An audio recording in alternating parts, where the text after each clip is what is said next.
अस्सलाम वालेकुम, welcome back to my channel. आज मैं आपको बताऊंगी कि बेकरी पर जो आलमंड केक मिलता है वो कैसे घर पर तैयार कर सकते हैं हम।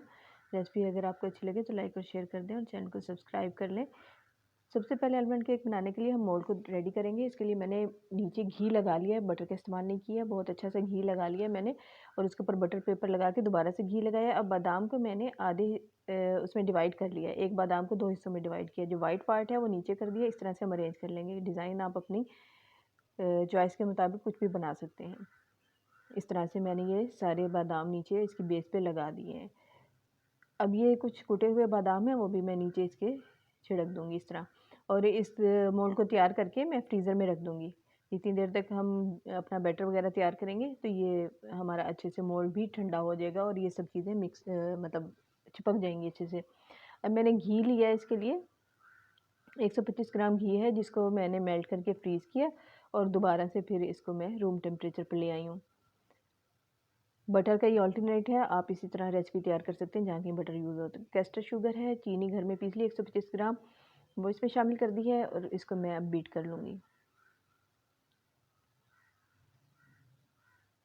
ये देखें बहुत अच्छा से ये क्रीमी सा मिक्सचर बन गया हमारा और चीनी और घी हमारे बहुत अच्छे से मिक्स हो गए हैं। और इसकी निशानी ये है कि देखें कलर इसका चेंज हो गया। अब अंडे हम इसमें शामिल करेंगे, 3 अंडे एक-एक करके हम अंडा शामिल कर देंगे। एक अंडा शामिल करेंगे और उसको 2 मिनट के लिए बीट कर लेंगे। ठीक है, इसी तरह हम दूसरा अंडा शामिल करेंगे और फिर 2 मिनट के लिए बीट करेंगे। आपने इसी तरह स्टेप बाय स्टेप ये बनाना है, यकीनन आपका भी बहुत अच्छा रिज़ल्ट आएगा। बेकरीज़ पर ये आलमंड केक बहुत महंगे मिलते हैं लेकिन हम घर में बआसानी तैयार कर सकते हैं ये केक। ये देखिए तीसरा अंडा भी शामिल कर दिया और इसको भी बीट कर लेंगे हम 2 से 3 मिनट के लिए।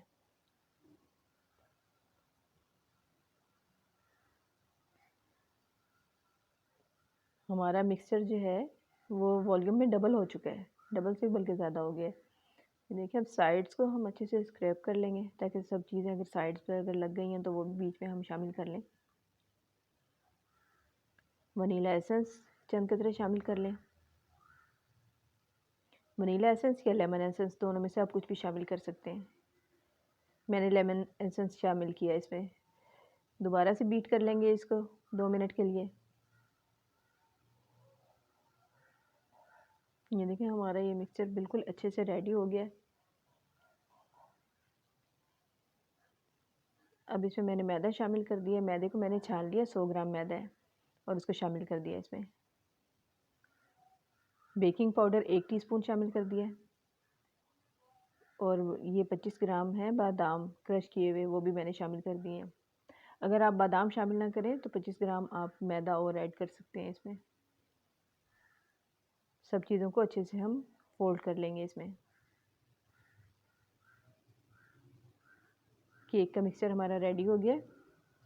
अब थोड़ा सा मैं इसमें येलो फूड कलर डालूंगी ताकि अच्छा से इसको कलर भी दिया जा सके। ये ऑप्शनल है, अगर आप डालना चाहें। इससे केक का रिज़ल्ट बहुत अच्छा आता है। जिस तरह बेकरीज पे मिलते हैं उसी उसी कलर का ये केक बनेगा। ये देखें हमारा बैटर रेडी हो गया है। मोल्ड भी हमारा रेडी हो गया। फ्रीज़र से निकाल के उसमें मैं सारा ये पोर कर दूँगी और स्पैचुला की मदद से लेवल कर दूँगी। ओवन को प्री हीट कर लिया 180 पर 10 टू 15 मिनट्स के लिए। अब इसको मैं बेक कर